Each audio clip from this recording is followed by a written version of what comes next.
दमयंती और बाहुक की बातचीत।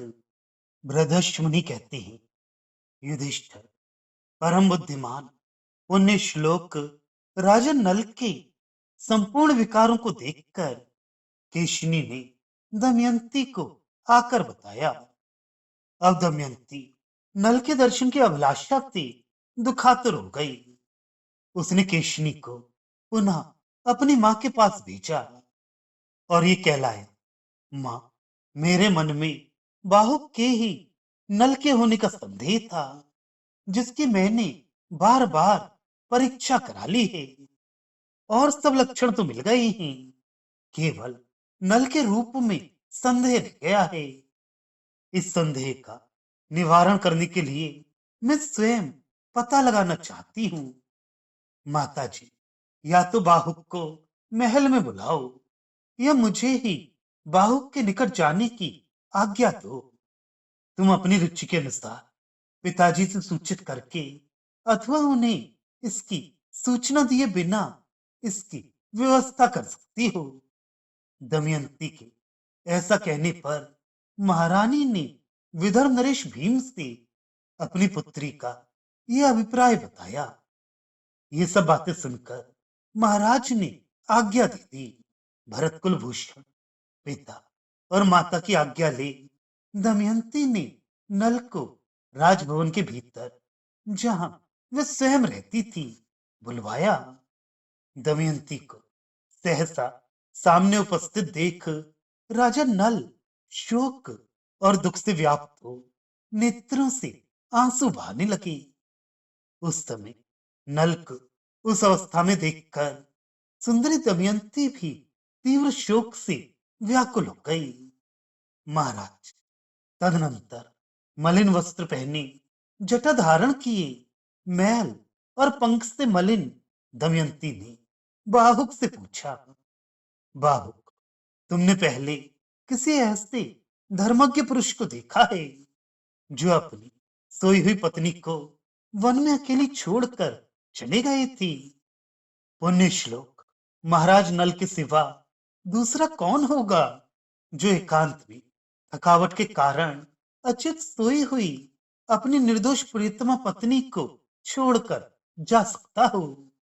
ना जाने उन महाराज का मैंने बचपन से ही क्या अपराध किया था, जो नींद की मारी हुई मुझ असहाय अबला को जंगल में छोड़कर चल दिए। पहले स्वयंवर के समय साक्षात देवताओं को छोड़कर मैंने उनका वरण किया था। मैं उनकी अनुगत भक्त, निरंतर उन्हें चाहने वाली और पुत्रवती हूं। तो भी उन्होंने कैसे मुझे त्याग दिया? अग्नि के समीप और देवताओं के समक्ष मेरा हाथ पकड़कर, और मैं तेरा ही अनुगत होकर रहूंगा, ऐसी प्रतिज्ञा करके जिन्होंने मुझे अपनाया था, उनका वह सत्य कहाँ चला गया? शत्रु दमन युधिष्ठिर। दमयंती जब ये सब बातें कह रही थी, उस समय नल के नेत्रों से शोक जनित दुखपूर्ण आंसुओं की अजस्त्र धारा बहती जा रही थी। उनकी आंखों की पुतलियां काली थीं और नेत्र के किनारे कुछ लाल लाल थे। उनसे निरंतर अश्रुधारा बहाते हुए नल ने दमयंती को शोक से आतुर देख इस प्रकार कहा, वीरो, मेरा राज्य नष्ट हो गया और मैंने जो तुम्हें त्याग दिया वह सब कलयुग की करतूत थी। मैंने स्वयं कुछ नहीं किया था। पहले जब तुम वन में दुखी होकर दिन रात मेरे लिए शोक करती थी, और उस समय धर्म संकट में पड़ने पर तुमने जिसे श्राप दे दिया था, वही कलयुग मेरे शरीर में तुम्हारी शापाग्नि से दग्ध होता हुआ निवास करता था। जैसे आग में रखी हुई आग हो, उसी प्रकार वह कली तुम्हारे श्राप से दग्ध हो सदा मेरे भीतर रहता था। शुभ है, मेरे व्यवसाय, उद्योग तथा तपस्या से कलयुग परास्त हो चुका है। अतः अब हमारे दुखों का अंत हो जाना चाहिए। विशाल नितंब वाली सुंदरी, पापी कलयुग मुझे छोड़कर चला गया। इसी से मैं तुम्हारी प्राप्ति का उद्देश्य लेकर यहाँ आया हूं। इसके सिवा मेरे आगमन का दूसरा कोई प्रयोजन नहीं है।